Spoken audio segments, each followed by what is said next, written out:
आप में जो शक्तियां हैं जो आपको भी पता नहीं है वो बाहर आ सकती है। कहीं कहीं लोगों में कई प्रकार की एनर्जीज हैं, एक्स्ट्राऑर्डिनरी एनर्जीज हैं। हमें लगता है कि यार ये तो हीरो है, ये तो सुपर हीरो है, लेकिन वही एनर्जीज आप में भी हैं। उसने वो एनर्जीज बाहर निकाली और आप बाहर नहीं निकाल रहे हो। 1983 का वर्ल्ड कप आप में से किसी ने देखा था? कपिल देव भारत के लिए वर्ल्ड कप लेके आए थे। First time India won a major international tournament. बड़ी खुशी थी पूरे देश में। हम लोग, I was in standard 9th at that time, तो मुझे अभी भी पता है कि हम कितने जोर शोर से ये खुशी मना रहे थे। सब बच्चे, youngsters, teenagers. Cricket was a fever India and actually it became a more fever in India after Kapil Dev won the world cup for India. अभी भी वो दृश्य याद है, लॉर्ड्स की गैलरी में कपिल देव लेके खड़े थे। मुंबई में सम्मान हुआ, दिल्ली में सम्मान हुआ, बीसीसीआई ने बड़ा सम्मान किया। लेकिन जो हारने वाली टीम थी वेस्ट इंडीज, उनको लगा कि साला ये बंदर है, वो सिंह को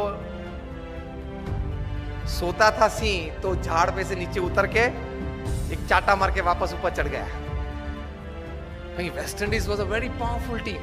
1975 की वर्ल्ड कप उन्होंने जीती थी, 1979 की वर्ल्ड कप भी उन्होंने जीती थी और 83 की वर्ल्ड कप फाइनल में भी आ गए थे। और भारत तो उनके लिए मच्छर था, ऐसे ही क्रश कर डालेंगे। उनका एटीट्यूड बन गया था ओवर कॉन्फिडेंस का। और वेस्ट इंडीज की ये पावरफुल टीम, उन लोग ये लोग बैलेंस करते थे। क्लाइव लॉयड जो कैप्टन थे, जिन्होंने 20 साल तक क्रिकेट जगत पे राज किया, ये मानते थे कि कोई ऑलराउंडर की जरूरत ही नहीं है। 6 बैट्समैन, 4 बॉलर और 1 विकेट कीपर। 6 में से एक भी बैट्समैन को गेंद डालना आता नहीं था और 4 में से एक भी बॉलर को बैट्समैन बैटिंग करना आता नहीं था। Specialise in your department, that was his strategy, his thinking, but with that he ruled the cricket world for 20 years। हम लोग जानते हैं। तो 1983 के वर्ल्ड कप फाइनल में भी आ गए। इंडिया को 183 में ऑल आउट कर दिया। विव रिचर्ड्स ने 13 बॉल में 8 चौके मारे, रॉजर बिन्नी, कपिल देव और शिवलाल यादव को मिला के। इन 13 balls he hit 8 to the fence। बहुत पावरफुल बैट्समैन थे विव रिचर्ड्स।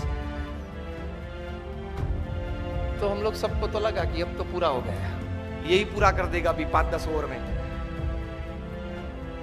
लेकिन एक मिस्क्यूट शॉट उन्होंने मारा और कपिल देव जान लगा के दौड़े थे। अगर जिसने देखा होगा, अभी भी मैं जब बात कर रहा हूं तो I can see the video in front of me. वहां से अगर कैच ऊपर आता है तो कैच, बॉल देखते देखते अगर पीछे पड़ना तो पीछे दौड़ता है ना फील्डर गेंद को कैच करने के लिए। कपिल देव को लगा कि मैं पीछे दौड़ूंगा तो शायद पहुंच नहीं पाऊंगा, इसलिए घूम गए। बॉल पीछे से आ रहा था और ऐसा दौड़ते, which is very difficult and that catch made the difference. 139 West Indies got all out, India won the world cup. So West Indies को तो बहुत अपमान लगा कि ये चूहे सब 11 इकट्ठे होके और सिंह को हरा गए। Immediately the West Indies cricket board contacted BCCI for a full series, 6 test and 6 one day internationals, and they came to India with their all powerful team. उसके पहले तो बी टीम आती थी भारत में, कभी क्लाइव लॉयड, विव रिचर्ड्स आए ही नहीं थे उसके पहले खेलने के लिए।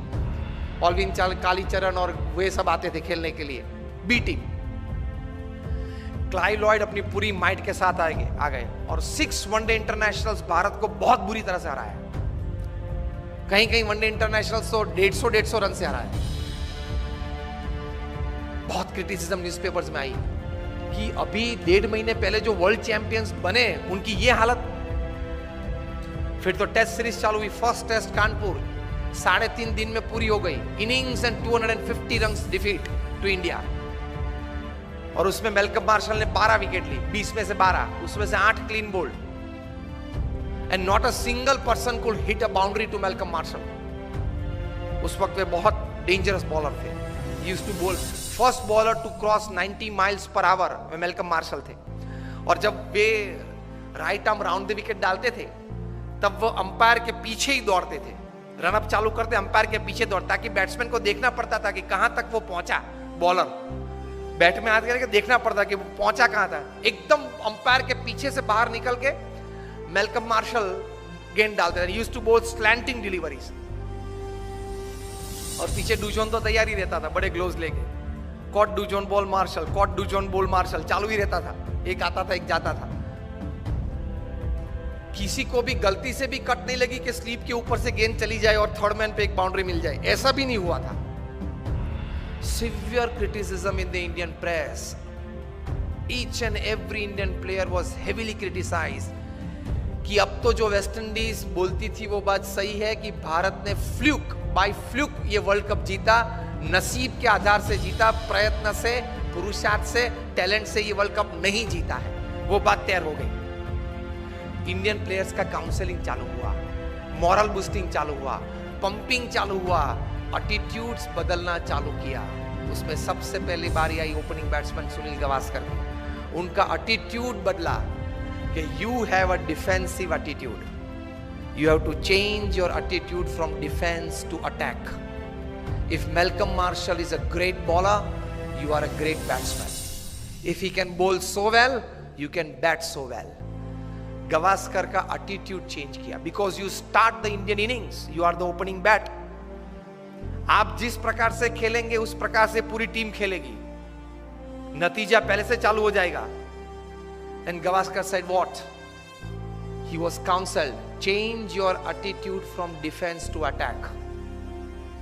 गावस्कर डिफेंसिव बैट्समैन थे, वे टेस्ट बैट्समैन थे, वनडे इंटरनेशनल के नहीं थे।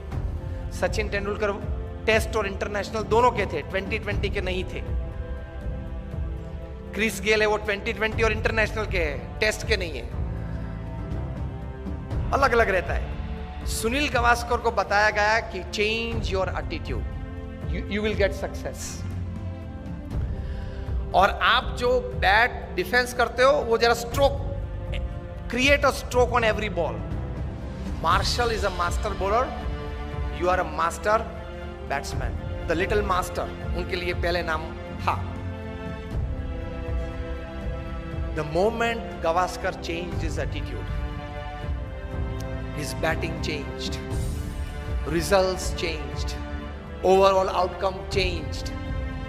और 6 में से हम लोग 3 टेस्ट मैच तो फिर भी हारे, लेकिन 3 टेस्ट मैच बचा सके, वो गावस्कर का एटीट्यूड अटैकिंग हुआ इसलिए। दूसरी टेस्ट थी फिरोज शाह कोटला पे दिल्ली में, West Indies won the toss and send India into bat. और सब बुकीज ने तो ये सोच रखा था कि 7 या 8 विकेट गिर जाएगी लंच के पहले 150 में। गावस्कर का एटीट्यूड बदल दिया था, उन्होंने भी बदला था। क्या? From defence to attack. Gavaskar attacked Marshall from day 1, from ball 1, और पहले ही ओवर में गावस्कर ने 4 चौके मारे। मार्शल अपनी वेस्ट पे हाथ लगा के पिच के बीच खड़े रहे और गावस्कर के सामने देख रहे। Years later, Marshall would write in his autobiography that from Firoz Shah Kotla's innings, I could see a change in Gavaskar's attitude, and that change in attitude brought out the attacking nature in his batting, and that changed the overall result outcome of the series. और गावस्कर ने lunch के पहले century बनाई, 107 not out. और final 6th test में चेन्नई पे चेपॉक पे 236 not out in the 4th innings of the test to save test for India. 2 दिन खेले 236 बनाने के लिए, लेकिन बचा दी टेस्ट। वो लिखते हैं इस पुस्तक में कि भारत में से अगर ताजमहल चोर के ले जाना है ना तो लेकर सकते हैं, लेकिन गावस्कर का जो स्ट्रेट बैट डिफेंस है उसको तोड़ना बहुत डिफिकल्ट है। तो एटीट्यूड ये रहना चाहिए। अगर एटीट्यूड सही नहीं रहा तो कितनी भी अच्छी व्यवस्था हो, कितना भी अच्छा मार्गदर्शन हो, फिर भी आप रिजल्ट प्रोड्यूस नहीं कर पाओगे। दुनिया भर के ट्रांसपोर्ट मिनिस्टर्स की एक मीटिंग थी लंदन में, ट्रैफिक रूल्स एंड रेगुलेशंस की चर्चा करनी थी, इंटरनेशनल स्टैंडर्डाइजेशन कुछ रूल्स एंड रेगुलेशंस का करना था। इसमें इटाली के ट्रांसपोर्ट मिनिस्टर को कुछ बात करनी थी। बात करने के लिए खड़े हुए बोले कि सी ट्रैफिक लाइट्स हमने सब शहर में रखी है, लेकिन कोई शहर में अच्छी व्यवस्था है, कोई शहर में अच्छी व्यवस्था नहीं हो पा रही है। सबने पूछा क्यों? रोम में इंस्ट्रक्शंस देखते हैं तो फॉलो करते हैं, नेपल्स में सजेशंस देखते हैं। और जो हमारा माफिया टाउन है सिसिली, वहां people look at traffic lights like a Christmas decoration. लाल पीली अच्छी होती है, मजा आता है देखने में। व्यवस्था तो सब जगह पे थी।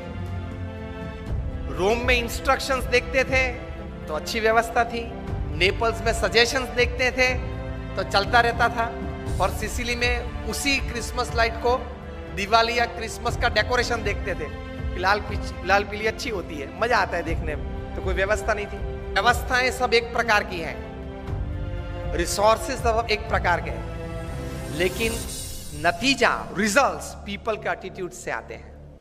इतनी ताकत है एटीट्यूड में। व्यवस्थाएं तो थी, लेकिन परिणाम मिलते हैं या नहीं मिलते हैं एटीट्यूड्स पे डिपेंड करते हैं। तो एटीट्यूड्स में ये ताकत है।